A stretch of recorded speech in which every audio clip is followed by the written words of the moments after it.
नमस्कार, मुकाबला में आपका स्वागत है। मैं हूं आपके साथ पवन नारा। उत्तर प्रदेश में इस वक्त जबरदस्त सियासी जंग छिड़ी हुई है। सामने सामने है यूपी के सीएम योगी आदित्यनाथ और पूर्व सीएम अखिलेश यादव। दोनों दिग्गजों के बीच अक्सर बयानबाजियां चलती रहती हैं, लेकिन बीते कुछ दिनों में ये बयान काफी तीखे हो चले हैं। इस पूरे विवाद की शुरुआत तब हुई जब अखिलेश यादव ने पहले तो सीएम योगी को मठाधीश कहा और फिर मठाधीश की तुलना माफिया से कर दी।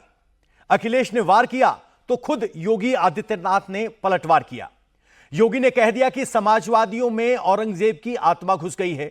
यह जानबूझकर हिंदू संतों को तौहीन करते हैं ताकि एक खास वोट वर्ग को खुश किया जा सके। अब सवाल है कि क्या अखिलेश जानबूझकर ऐसा बयान दे रहे हैं? क्या अखिलेश यादव अपने खास वोट बैंक के लिए हिंदू संतों का अपमान कर रहे हैं? अखिलेश यादव ने आज एक बार फिर माइक्रो ब्लॉगिंग साइट एक्स के जरिए हमला किया। नाम तो नहीं लिया, लेकिन जिक्र संत और महंत का ही किया। अखिलेश ने लिखा कि भाषा से पहचानिए असली संत महंत, साधु वेश में घूमते जग में धूर्त अनंत।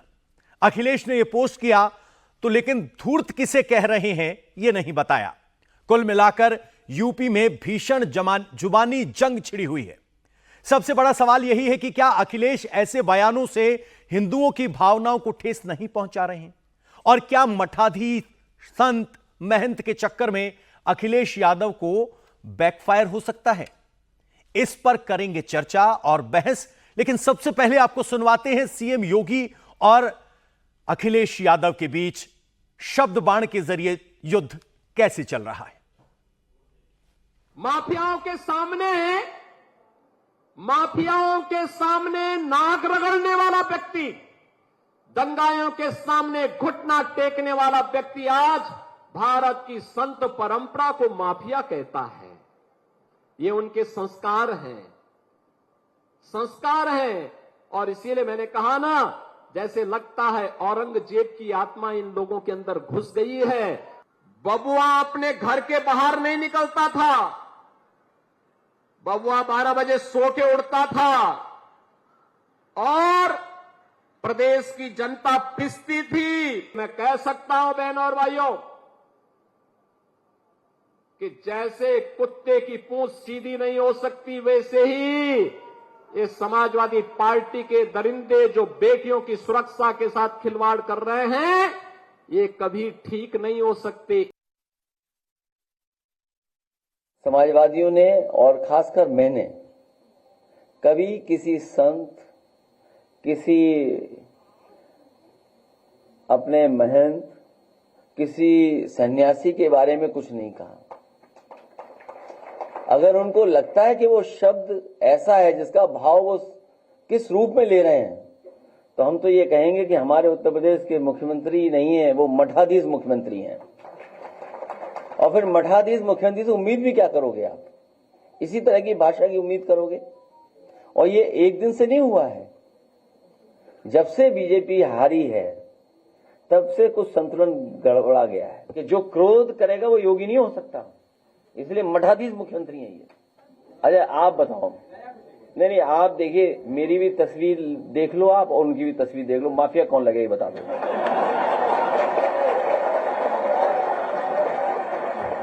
और नहीं मानते ये सवाल उनसे पूछ के देख लो। अच्छा आप एक काम करिए, एक तस्वीर उनकी रखिए, एक तस्वीर हमारी रखिए, दोनों में कौन क्या लग रहा है बता दो आप। तो जुबानी जंग आपने देख ली। हमारे मेहमानों से आपका तारुफ करवाते हैं। रोहित अग्रवाल प्रवक्ता हैं आरएलडी के, वो हमारे साथ हैं। अनुराग भदौरिया जी हैं, प्रवक्ता समाजवादी पार्टी के, वो हमारे साथ हैं। तहसीन पूनावाला जी राजनीतिक विश्लेषक हैं, वो हमारे साथ हैं। सबसे पहले हम समाजवादी पार्टी के प्रवक्ता अनुराग भदौरिया जी से पूछना चाहते हैं, साधु के वेश में घूमते जग में धूर्त अनंत, कौन कौन साधु हैं, किन पर इशारा है? सीधे योगी का नाम है या सभी संत आपको धूर्त नजर आ रहे हैं?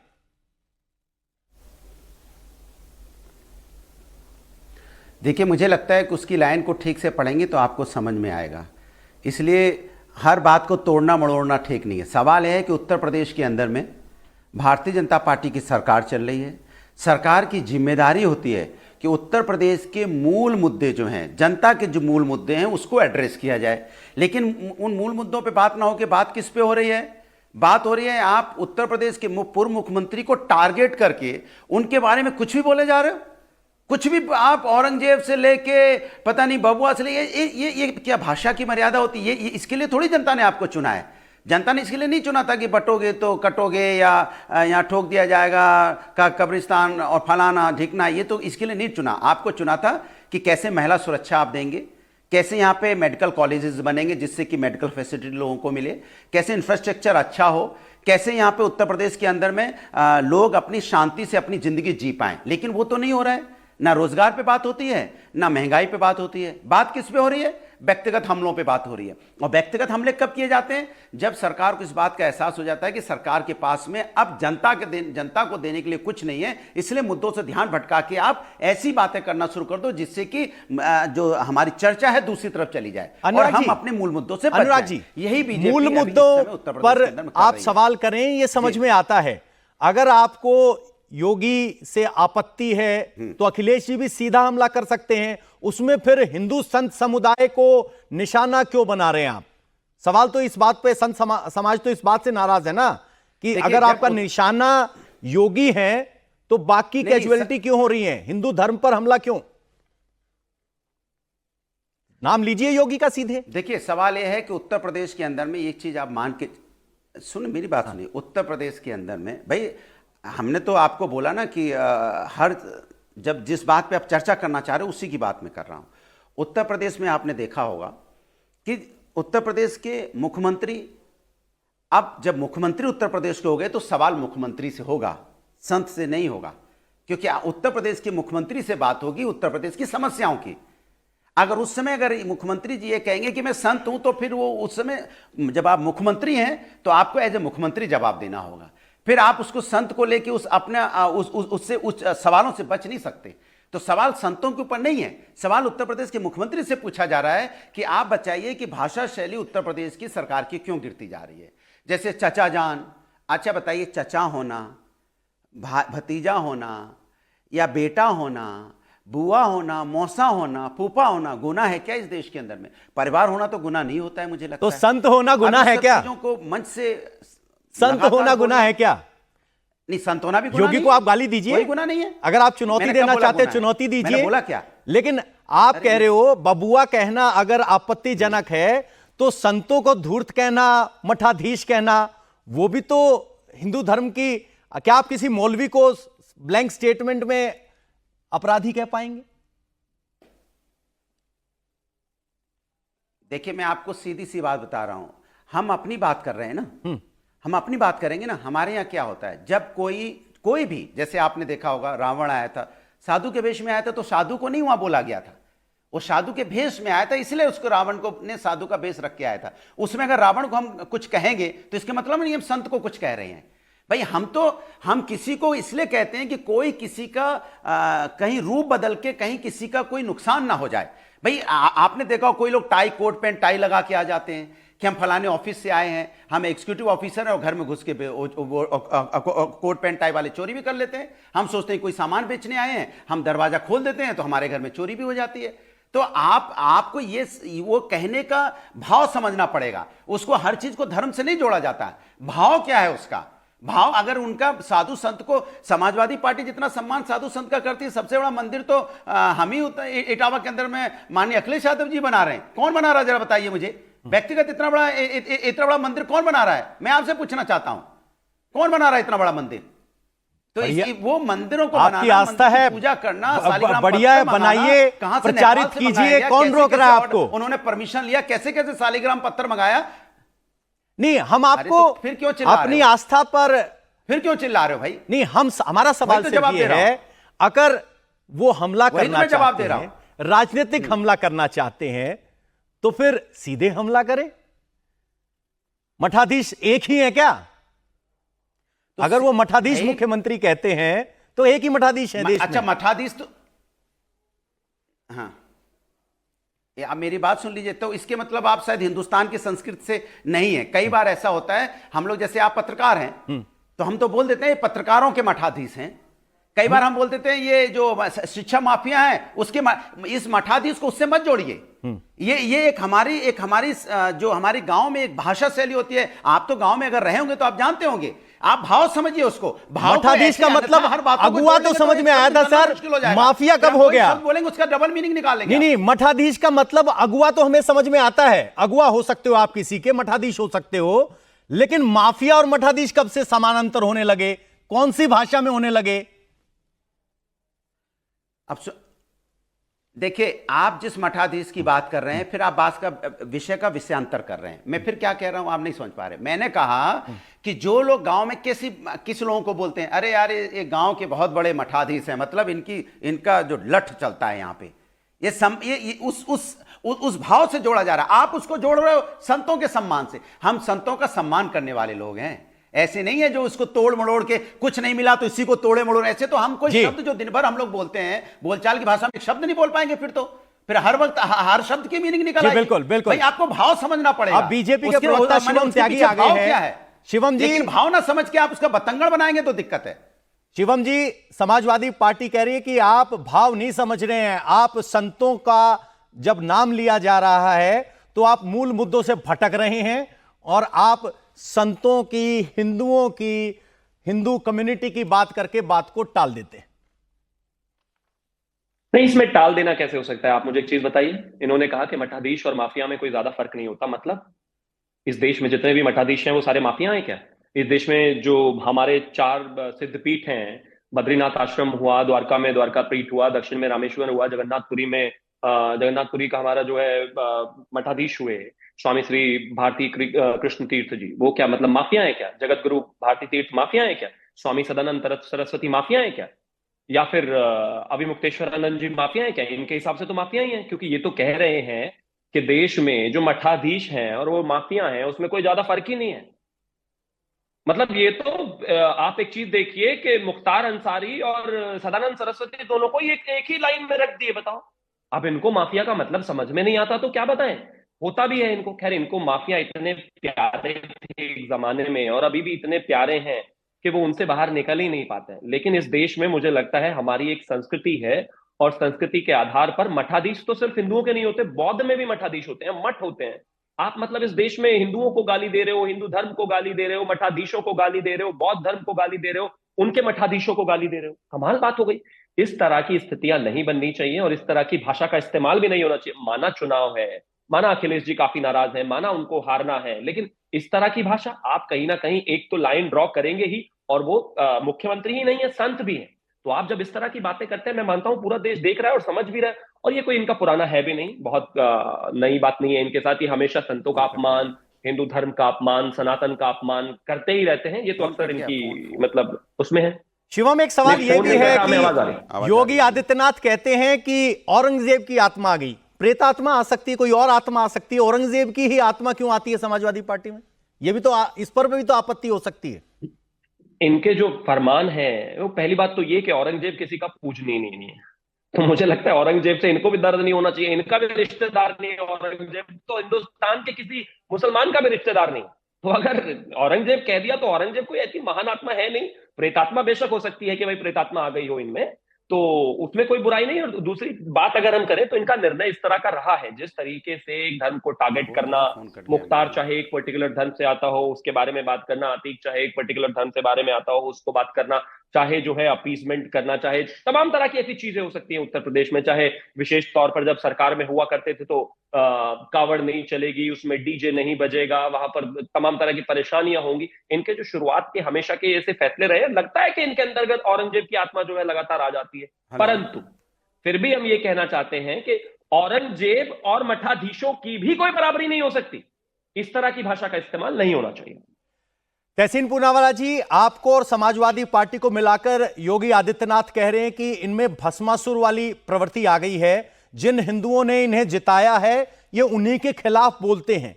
तो ये अखिलेश यादव के बयान क्या हिंदू सेंटिमेंट्स का सम्मान नहीं करते? इसको आप कैसे देखते? क्या लायबिलिटी होगी ये बयान? थैंक यू, मुझे आपके शो में शिरकत करने का मौका मिला। योगी आदित्यनाथ जी उत्तर प्रदेश के मुख्यमंत्री हैं, लेकिन उनके जितने भी बयान हैं वो सारे हिंदू मुसलमान या यादव समाज को टारगेट करते हुए है। ये क्यों हो रहा है? क्योंकि 10 सीटों पर उपचुनाव होने वाले हैं और उनको पोलराइज करना है, क्योंकि बिना पोलराइजेशन के भाजपा चुनाव जीत नहीं सकती। ये मैं भी जानता हूं, आप भी जानते हैं। अगर योगी आदित्यनाथ जी, और मैं उनकी बहुत आदर करता हूँ, वो एक संत भी है, लेकिन उनके कुछ अगर बयान मैं आपको बता दूं, उस पर कभी चर्चा नहीं होती। उदाहरण के तौर पर, और मैं संतों की बहुत आदर करता हूँ, महिलाओं को अकेला नहीं छोड़ा जा सकता है। अगर महिला केपेबल नहीं है अपना ध्यान रखने के लिए, ये स्टेटमेंट आपको जायज लगता है? मेरे मित्र शाहरुख खान, मैं लास्ट उनको रजत शर्मा जी के वहीं मिला था, वो उसमें और हाफिज सईद में ज्यादा फर्क नहीं है। मदर टेरेसा के बारे में भी कहा कि मदर टेरेसा देश के खिलाफ काम कर रही थी। अब मैं आपसे पूछ रहा हूं, क्या ये स्टेटमेंट्स आपको एक्सेप्टेड है? चलिए हम योगी आदित्यनाथ जी के स्टेटमेंट्स पर हम बात करते हैं, या उन पर जो टारगेट हुआ, मैं मानता हूं व्यक्तिगत टारगेट नहीं होना चाहिए। लेकिन जब अखिलेश यादव जी एक मंदिर से बाहर आते, उसके बाद भाजपा के गुंडे, मैं बड़े जिम्मेदारी से इन शब्दों का प्रयोग करता हूं, जाके वहां पर साफ सफाई करते। क्यों? क्योंकि वो उस समाज से आते जिसको वो नीचा देखना चाहते, या जब वो ऑफिशियल घर मुख्यमंत्री का छोड़ते, उस घर का शुद्धिकरण होता है, शुद्धिकरण होता है उस घर का। क्यों? ये अपमानित नहीं है एक पूर्व मुख्यमंत्री के लिए? आदित्यनाथ जी पर अगर कोई पर्सनल टिप्पणी हुई, नहीं होना चाहिए, मैं इससे बिल्कुल इत्तेफाक रखता हूं, लेकिन जिस तरह के स्टेटमेंट्स वो करते हैं उस पर क्यों डिबेट नहीं होता? अखिलेश यादव जी जब ऑफिशियल घर मुख्यमंत्री का छोड़ते, जो आपके, मेरे, अनुराग भाई के, सबके टैक्स पेयर थे, वो घर का की मरम्मत होती, वहां का शुद्धिकरण होता है। ये कौन सा रिवाज है? क्यों? तो इस पर क्या सवाल नहीं उठना चाहिए? और जब चाहो किसी को आप औरंगजेब कह दो, औरंगजेब की आत्मा कह दो, औरंगजेब का बेटा कह दो, शमशान कब्रिस्तान कह दो, कभी माननीय प्रधानमंत्री मटन, मंगलसूत्र और मच्छी कह दे। ये कहाँ की राजनीति है? ये राजनीति हमें कहाँ ले जाएगी? ये सवाल है। सवाल ये है कि 10 उपचुनाव में भाजपा हारने वाली है, उन्हें ठीक उतने ही सीट मिलने वाले जितने माननीय प्रधानमंत्री के प्रेस कॉन्फ्रेंसेस शून्य। और क्योंकि उनको शून्य मिलने वाले, और योगी आदित्यनाथ जी का फ्यूचर का प्रोस्पेक्ट्स थोड़ा खतरे में लग रहा है, वो हिंदू मुसलमान और बाकी पोलराइजेशन कर रहे हैं। तहसीन जी, एक सवाल यह है कि अगर उनके ऐसे बयान देने से पोलराइजेशन हो रहा है, अगर औरंगजेब का बयान देने से पोलराइजेशन हो रहा है, तो अगर यहां पर अखिलेश यादव तमाम हिंदू धर्म की पदवियां हैं, ये मठाधीश, संत, महंत, अगर उनको टारगेट कर रहे तो क्या वो भी एक सेट टारगेट ऑडियंस को सेटिस्फाई करना चाह रहे हैं? आप ये खुद कह रहे हैं कि वो भी काउंटर पोलराइजेशन की भाषा बोल रहे हैं। बिल्कुल नहीं, उन्होंने व्यक्तिगत हमला किया। आपका सारा डिबेट है व्यक्तिगत हमले योगी आदित्यनाथ जी पर, और जो इनके हमले हैं वो एक धर्म को लेकर, एक जाति को लेकर। मैं आपको उदाहरण देता हूँ, असेंबली में जब नाम लिए गए, कुछ गुंडों ने कुछ लोगों को छेड़ा लखनऊ के अंदर, काफी लोग पकड़े गए, 20, 22, 24 लोग, लेकिन नाम सिर्फ एक यादव का और एक मुसलमान का लिया गया। क्यों? क्या एक व्यक्ति जो संवैधानिक पद पर बैठता है उसे इस तरह की राजनीति करना चाहिए? ये सवाल है। सवाल ये है कि क्या जब एक पूर्व मुख्यमंत्री अपने ऑफिशियल निवास को छोड़ते हैं, क्या उस घर का शुद्धिकरण होना चाहिए? ये सवाल है। सवाल है क्या हम समाज को कहां ले जाएंगे? 10 सीट तो जीत जाएगी भाजपा, उनको लगता है, लेकिन देश को, प्रदेश को कहां तोड़ रहे? ये बात है, बात इस पर होनी चाहिए। शिवम त्यागी, यहां आरोप ये लग रहे हैं कि आप यादवों को मंदिर में जाने से रोकते हैं, मंदिर जाएं तो उसका शुद्धिकरण करते हैं, जहां मुख्यमंत्री रहे वहां अगर योगी आदित्यनाथ आते तो उसका शुद्धिकरण करते हैं, इस तरह के आरोप हैं। देखिए, तहसीन भाई को मैं सबसे पहले तो धन्यवाद करना चाहूंगा कि उन्होंने कह दिया कि 10 सीटें तो चलिए भाजपा जीत जाएगी। चलिए, आप भी मानते हैं जीत जाएगी, बहुत बहुत धन्यवाद। यही तो हम कह रहे हैं कि जीत जाएगी। अंत तक आते आते आपने कह ही दिया। दूसरी बात ये कि इन्होंने जो कहा कि भाई शुद्धिकरण हुआ, मैं मानता हूं कि जब घर में मतलब कोई एक व्यक्ति से दूसरा व्यक्ति होता है तो आमतौर पर आदमी सफाई कराता ही है, पेंट कराता ही है, घर घर सफाई होती है। पता नहीं उसको शुद्धिकरण की तरह से देख रहे हैं, कैसे देख रहे हैं। मेरे पास तो कोई इनसाइडर तस्वीरें तो है नहीं कि भाई कहीं शुद्धिकरण हुआ है इस तरह की, लेकिन हाँ भाई, अगर मान लीजिए कल तहसीन भाई जहां रहते हैं, कल अगर वो घर मुझे देंगे तो हो सकता है कि मैं भी उसमें अपने तरीके से पेंट कराऊंगा, सफाई कराऊंगा। उसको शुद्धिकरण ये कहें तो अलग विषय है, लेकिन ऐसा कोई शुद्धिकरण की तो बात नहीं है। दूसरा ये भी है कि जहां तक तमाम तरह की चीजें हैं, हम कोई पोलराइजेशन नहीं कर रहे। इसमें पोलराइजेशन कैसा हो सकता है? खास तौर पर यादवों को क्या, अरे यादव यदुवंश है, भगवान श्री कृष्ण वहां से आते हैं, उनको कैसे कोई भला किसी मंदिर में जाने से रोक सकता है? उल्टा हम मंदिर में उनके साथ जाते हैं, कहीं कोई ऐसी बात नहीं। अभी पिछले दिनों कावड़ हुई है। मैं मानता हूं कि हिंदुस्तान में अगर आप इस तरीके से देखेंगे तो वहां पर कितने भी हो, ब्राह्मण, क्षत्रिय, वैश्य, शूद्र की चाहे बात करो, चाहे ब्राह्मण, पंडित, ठाकुर, त्यागी, अगड़ा, पिछड़ा, दलित, वहां कोई इस तरह की बात नहीं होती भाई। सब एक साथ में आते हैं, एक ही मंदिर में जल चढ़ाते हैं, एक ही जगह यात्रा करते हैं, एक ही तड़कते जाते हैं, एक ही जगह खाते हैं, कोई बात नहीं होती। इस तरह की बातें तो सिर्फ मुझे लगता है कि ये जो बार बार अपने आप को जाति जाति जाति के नाम से जोड़ते रहते हैं, उन्हीं के दिमाग में बेशक हो, वैसे कहीं नहीं है, वैसे तो बिल्कुल कहीं नहीं है। रोहित अग्रवाल जी हैं RLD से। रोहित जी, एक लाइन पूछ लीजिए उनको।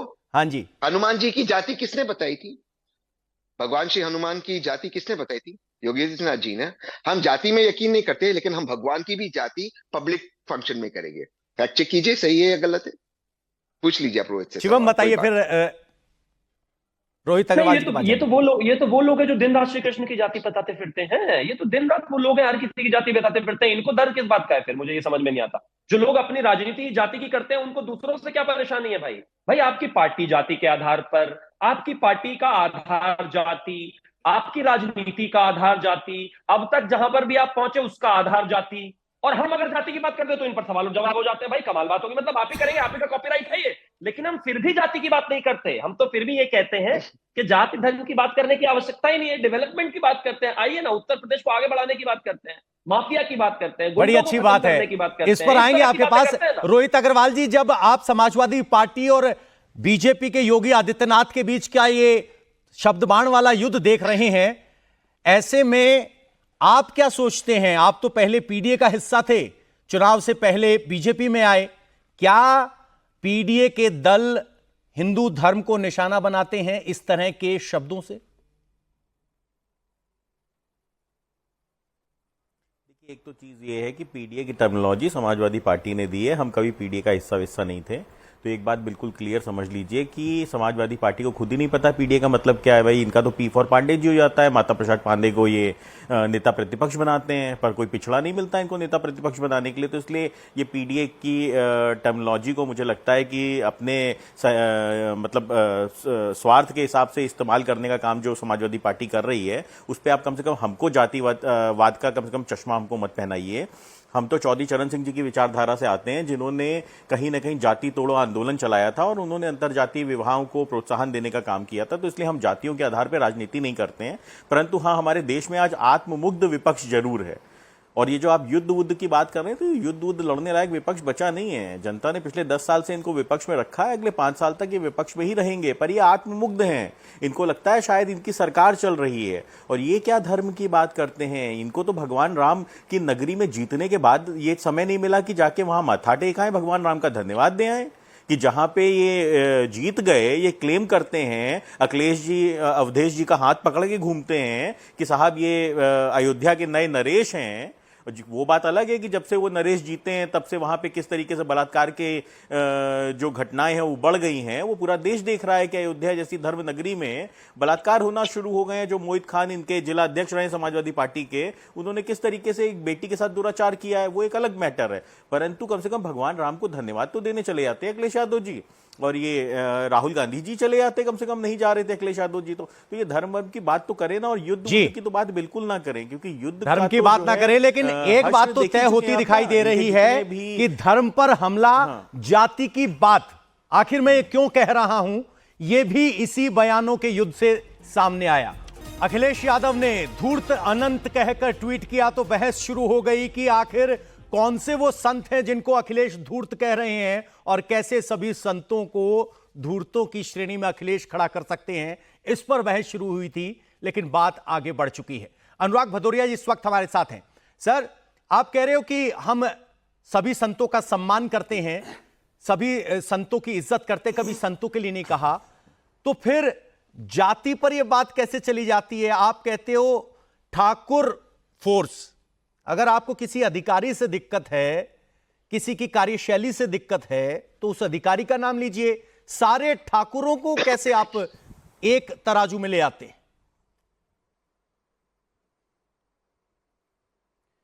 देखिए, आपको क्रोनोलॉजी समझनी पड़ेगी। जिस तरह से उत्तर प्रदेश के अंदर में इनकाउंटर हो रहे हैं, नोएडा में जितेंद्र यादव का इनकाउंटर हुआ, उसके गले में गोली लगी, आज तक अपाहिज है। आप सोचिए उसके परिवार अरे को भैया, कौन गांधी जी देखेगा? की भाषा कैसी नहीं उसकी समझोगे जिंदगी तो कटती भगवान होगी? श्री आप जानते कृष्ण हैं की कि भाषा घर तो में एक समझानी परिवार जो पड़ेगी ना। अपाहिज हो जाता है एक व्यक्ति। जब गांधी जी की भाषा नहीं समझोगे, अरे मैं अपनी बात गांधी कह जी की लूं। विचारधारा को सर, नहीं रोहित जी एक बार समझोगे, सुन लीजिए इनको। तब ऐसी उनको- स्थिति उनका में सुन भगवान लीजिए, फिर श्री आपके पास आ कृष्ण जाएंगे। ने जो गीता का उपदेश दिया था वो तो सिखाना पड़ेगा ना आपको। रोहित जी एक बार सुन लीजिए, अनुराग जी बताइए। देखिए, अगर इस तरह डिबेट करानी है, मैं किसी के बीच में नहीं बोला, तो कहो मैं हम डिबेट नहीं करते भाई। बोलिए बोलिए हम अनुराग किसी जी, के कोई नहीं बीच बोल में रहे नहीं बोल रहे हैं, तो कृपया आप इतना तो कम से कम रखिए कि कोई ना नहीं, आप बोले। लोग तो भगौड़े हैं ही। देखिए, हमने आप लोग बोला तो कि भगौड़े नोएडा हैं के ही। अंदर आप में तो अपनी जिस तरह जिम्मेदारी से- रोहित जी रुकिए आप, रोहित जी रुकिए, एक बार सुन लीजिए। कहने दे दीजिए। अरे यार, मंच गलत थोड़ी ना बात सजा है, है ऐसे समाजवादी पार्टी बदतमीजों को का। मत बुलाया करो। प्रत्युत्तर का डिबेट मौका करने हम मिलेगा, आए हैं। पहले हम बोलने तो किसी से दीजिए। समझ में नहीं आए डिबेट किसी है से। अच्छा। और डिबेट के कि हम अंदर लोग तो बातचीत व्यक्तिगत करनी हमला पड़ेगी किया ना। है। अनुराग जी बोलिए। अरे कौन सा व्यक्तिगत हमला कर टास्क रहे हैं? फोर्स की जाति यहाँ समाजवादी कैसे का हो चोला सकती पहन है? के कौन बुलाया क्या आपने? धूर्त यहाँ पे बैठ जाते हैं, वो दिखाई पड़ता है ना पूरे देश को। अरे क्या पागल को बुलाया क्या आपने? पागल है कोई क्या? रुकिए भाई? रुकिए अनुराग जी, शुरुआत में हाँ भाई, 15 रोहित जी, मिनट आके हम बोले लोग आप आप लोग रुकिए। भैया। अनुराग जी अपनी बात रखिए। अनुराग जी, सवाल यही है कि एक पूरी फोर्स की जाति पागल ठाकुर को बुला आप लिया कैसे यार डिक्लेयर डिबेट कर में। देते हैं? अब मैं अपनी बात कह लूं। पागल कौन है? तो जनता अगर ने दूसरे साबित जी की जी किया आवाज जी भाई। डाउन कर जी, आप दीजिए अपनी उसको। बात कहिए। हम लोग अपने अरे फिर यार क्या है किसको? अरे आवाज तो कम करो भाई। देखो, ऐसे डिबेट नहीं हो पाएगी, सीधी सी बात। अगर आपको डिबेट नहीं करवानी है, ऐसे लोगों को बुला के बैठाना है, तो हम लोग को मत बुलाए कीजिए। अनुराग जी एकदम साफ सी बोलिए, बात है। आपके लिए पूरा नहीं, आप क्या प्लेटफॉर्म खाली है। आप क्या हमने कहना बोला कि चाहते हैं? नोएडा- ये डिबेट क्या समाजवादी पार्टी के कार्यालय से प्रायोजित हो रही अरे है क्या? क्या है? या समाजवादी पार्टी का किसको समाजवादी पार्टी का बुलाया है प्रवक्ता अब भाई इसको जो है यार? बताएगा कि किसको डिबेट बुला कैसे दिया होगी? यार? रोहित जी अरे एक बार शुरुआत सुन से 15 लीजिए, मिनट तक- जवाब देने का अरे मौका तुम कौन मिलेगा, हो ऐसे भाई? कैसे बात मानसिक बनेगी? रोगी तुम कौन हो? मानसिक रोगी हो। पूरे देश की जनता कह रही है मानसिक रोगी हो। रोहित जी, समाजवादी प्रवक्ता को कुछ कहने से क्या हासिल होगा? किसको बुला लिया यार? रुकिए सर, आप भी एक दूसरे को बोलना बंद कीजिए। मेरा सवाल सीधा है कि एक पूरी आवाज- फोर्स अच्छा, ठाकुर फोर्स आप कैसे? अगर सुनिए सुनिए मेरी बात सुनिए। अगर सुनिए मेरी बात सुनिए, मेरी आवाज सुनिए, मेरी बात सुनिए। अगर उसकी आवाज नहीं बंद कर सकते हो तो नमस्कार। मैं यहाँ लड़ने नहीं आया हूं भाई। अरे नहीं आप लड़ मुझसे रहे हैं सर, डिबेट कोई नहीं कराइए, बोल रहा है। उससे बात- प्लीज आप ऐसे माइक मत हटाइए सर। या तो नहीं भदौरिया साहब, इसमें तो इतनी तो नाराज होने वाली बात भी नहीं है। भदौरिया साहब, भगौड़े हैं ये अपनी अरे जिम्मेदारियों से भदौरिया भागते हैं, साहब, डिबेट से भागते हैं। आप लोग पता नहीं क्यों बुला लेते हैं अरे ऐसे रुकिए मानसिक सर। रोगियों को। समस्या तो यही है, कैसे मानसिक रोगियों को आप लोग बुला लेते हैं, इसीलिए डिबेट का पूरा स्तर गिरता चला जा रहा है देश के अंदर। क्योंकि ऐसे रोहित मानसिक जी, रोगियों को आप डिबेट में बुलाएंगे तो यही होगा। रोहित ये अपनी जी, जिम्मेदारियों से आपको भागते भी हैं। जब उन जनता पर ने इनको सीधा हमला सरकार दी करने थी, की क्या तब जरूरत ये अपने थी? परिवार में ही झगड़ा कर रहे थे। 2017 में अपने चुनाव पर अपने परिवार में ही झगड़ा कर रहे थे। इनकी आदत अपनी जिम्मेदारियों से भागने की, इनको भागने दीजिए। अब ये रुकिए। देश की जनता के सामने जवाब नहीं दे सकते हैं, क्योंकि ये धर्म पे हमला करते हैं, ये हिंदू धर्म पे हमला करते हैं, ये हर धर्म पे हमला करते हैं। इन कल जरूरत पड़ेगी तो ये मुसलमानों पे भी हमला करेंगे। रोहित जी, आऊंगा मैं क्योंकि आपके इनको पास। कोई लेना रुक जाइए देना आप। नहीं है धर्म से। इनको रुक जाइए सिर्फ आप। और सिर्फ इनको आप सिर्फ रुक जाइए राजनीति सर। करनी है, शुद्ध राजनीति करनी है। तहसीन पूनावाला जी, आपने डिबेट के पहले हिस्से में कहा था कि जाति की बात करना गलत बात है, लेकिन आपके नेता राहुल गांधी जातिगत आरक्षण की मांग करते, जनगणना की मांग करते हैं और खुद ठाकुर फोर्स कहते हैं अखिलेश यादव। कास्ट सेंसस की मांग करना अगर ये आपको गलत लगता है तो शिवम मेरे भाई बैठे इस शो पर, भाजपा के प्रवक्ता है, बहुत अच्छे प्रवक्ता है, वो आज इस शो पर हाँ या ना बोल दे कि बोल दे भाजपा कास्ट सेंसस के खिलाफ है। कास्ट सेंसस करते जिसकी जितनी संख्या भारी उसकी उतनी हिस्सेदारी की मांग करना गलत कहां से हुआ? क्यों गलत हुआ? और अगर राहुल गांधी जी इसकी मांग कर रहे हैं तो क्या भाजपा आज ऑफिशियली कह रहा है कि हम कास्ट सेंसस के खिलाफ है? ये बता दे। तो राहुल गांधी कास्ट सेंसस की बात करें, इस तरह से घुमाया जाएगा कि वो कास्ट में बंटवारा कर रहे हैं। जो बात माननीय राजनाथ सिंह जी ने, माननीय अरुण जेटली जी ने, स्वर्गवासी अरुण जेटली जी ने, माननीय अमित शाह जी ने फ्लोर ऑफ द हाउस पे कमिट किया कि हम कास्ट सेंसस कराएंगे, ये सब कास्ट के खिलाफ है। दूसरी बात, ठाकुर फोर्स की अपनी बात की, मैं मानता हूं कि पुलिस फोर्स पर व्यक्तिगत हमले नहीं होना चाहिए उनकी कास्ट को लेकर, लेकिन जब जब अमिताभ की वो एसटीएफ ने एनकाउंटर यादवों और मुसलमानों का किया है, एक सेलिब्रेशन किया है, ये आप भी जानते हैं और हम भी जानते हैं, ये हकीकत है। और अमिताभ का डेप्यूटी सुपरिटेंडेंट ऑफ पुलिस जो गोमती में जमीन के डील्स करता है और चप्पल में एनकाउंटर करता है, क्या एक सिविलाइज्ड नेशन को, एक सिविलाइज्ड मुल्क को इस तरह के एनकाउंटर्स को सेलिब्रेट करना चाहिए? क्या कौन जिएगा कौन मरेगा ये अमिताभ तय करेगा, ये कोर्ट्स तय करेंगे? एसटीएफ में बैठे बैठे इतना ताकत एक पुलिस वाले के पास आता है कि वो तय करेगा कि कौन जिएगा। हवाई चप्पल के अंदर एनकाउंटर करने वाला गोमती वाला डेप्यूटी सुपरिटेंडेंट ऑफ पुलिस उसका सेलिब्रेशन करेगा। ये किस तरह का कानून व्यवस्था है? और इसके पहले कहा जा रहा था कि अयोध्या में इतनी सारी घटनाएं हो रही है, तो क्या law and order member of parliament के नीचे आता या स्टेट प्रशासन के नीचे आता? और मैं आपसे बड़ी विनम्रता से अपील करता हूं आपके माध्यम से, अगर माननीय योगी आदित्यनाथ जी से लॉ एंड ऑर्डर नहीं संभलता, छोड़ दीजिए कुर्सी, छोड़ दीजिए कुर्सी। अगर वो कुर्सी अमिताभ जैसे अफसरों के बल पे चला रहे जो ये तय करेंगे कौन जिंदा रहेगा कौन मरेगा, तो मुझे लगता है इससे ज्यादा दुर्भाग्यपूर्ण बात उत्तर प्रदेश और उत्तर प्रदेश की आवाम के लिए नहीं है। और मैं दोबारा से कहता हूं, मुझे नाज है राहुल गांधी पर कि वो कास्ट सेंसस की बात करते, हिम्मत है यहाँ वहां की बात छोड़ते। कहिए कि जो राजनाथ सिंह जी ने कहा, स्वर्गवासी अरुण जेटली जी ने कहा, माननीय अमित शाह जी ने कहा कि कास्ट सेंसस होना चाहिए, वो गलत था, वो देश में डिविजन ला रहे थे और भाजपा इसके खिलाफ है। बोलिए। राजनीतिक तौर पर कास्ट सेंसस की मांग करना वो आपका राजनीतिक अधिकार है। सवाल इसलिए है कि जब बात जाति पर आती है तो आप कहते हो जाति का नाम क्यों लेते हो, और फिर आप खुद जात पूछने की बात करते हो। सवाल यह था, मेरा सवाल जातिगत जनगणना के खिलाफ नहीं है, वो आपका राजनीतिक मुद्दा है। मेरा सवाल यह है या तो जातिगत जाति पूछी ना जाए, अगर पूछी जाए तो फिर हर जगह जाति की बात होगी, यह हकीकत है। जाति इसलिए पूछी जाती है कि अगर कास्ट सेंसस हो तो कौन कहां पर है। जैसे बिहार का अगर मैं उदाहरण दे दूं, जब कास्ट सर्वे हुआ ये पता चला कि बहुत सारे ऐसे ब्राह्मण भाई है हमारे या बहन है हमारे जो दलितों से, जो मुसलमानों से और भी पिछड़े हैं, गरीब है। क्या उनके हक के लिए नहीं लड़ना चाहिए? ये हक, ये अधिकार आप कैसे दिलाओगे जब तक आप नहीं जानोगे कि कितनी कौन कहां पर उनकी क्या स्थिति है। तो अगर एक कास्ट सेंसस, एक इकोनॉमिक सेंसस हो, उसके अंदर उससे बातचीत हो और उनकी आबादी के मुताबिक उनको हक दिया जाए, मुझे नहीं समझ में आता प्रिविलेज लोगों को क्या इसमें दिक्कत है। अमित शाह जी के बेटे तो बीसीसीआई में बैठे हुए ना, शिवराज सिंह चौहान जी के बच्चे तो हार्वर्ड में जाते, हेमंता बिस्वा शर्मा जी के बच्चे तो विदेश यूनिवर्सिटी में जाते। अगर मैं चाहता हूं मेरे गरीब दलित बच्चे, मेरे गरीब ओबीसी बच्चे, मेरे गरीब मुसलमान बच्चे, उनको अच्छी शिक्षा मिले, उनको अपना हक मिले, वो डीएम बने, तो इसमें क्या दिक्कत है? क्या ये हक सिर्फ अमित शाह जी के बच्चों के लिए है? ये हक सिर्फ हेमंता बिस्वा शर्मा जी के बच्चों के लिए, शिवराज सिंह चौहान जी के बच्चों के लिए, ये सिर्फ भाजपा के नेताओं के लिए या ओवैसी के बच्चों के लिए है? ये बाकी गरीब बच्चों के लिए नहीं है। शिवम त्यागी कह रहे हैं जातिगत जनगणना होगी तो विदेश में शिक्षा होने का अधिकार सबको मिलेगा, सिर्फ नेताओं के बच्चों को नहीं। जाति के आधार पर किसको विदेश में शिक्षा जाने से रोक दिया गया? मुझे तो समझ से बाहर है ये बात। तहसीन पूनावाला जी बताएं, अगर कोई जाति, भाई किसी की जाति कोई पिछड़ी जाति से है तो वो विदेश नहीं पढ़ के आ सकता? ऐसे कैसे हो सकता है भाई? मैं तो लाइव एग्जांपल दे रहा हूं। आकाश आनंद जी जो हैं, जो भतीजे हैं बहन कुमारी मायावती जी के, वो विदेश नहीं पढ़ के आए क्या? अरे कमाल बात हो गई। और छोड़ दीजिए उसको, अखिलेश यादव की हालांकि आजकल डिग्री थोड़ी सी खोई हुई है, लेकिन वो भी बताया तो जाता है वो भी ऑस्ट्रेलिया रिटर्न है, तो उनको किसने रोक दिया जाति की वजह से? और जातीय जनगणना एक बात है और जाति के नाम पर लोगों में आग लगाना, भ्रम फैलाना दूसरी।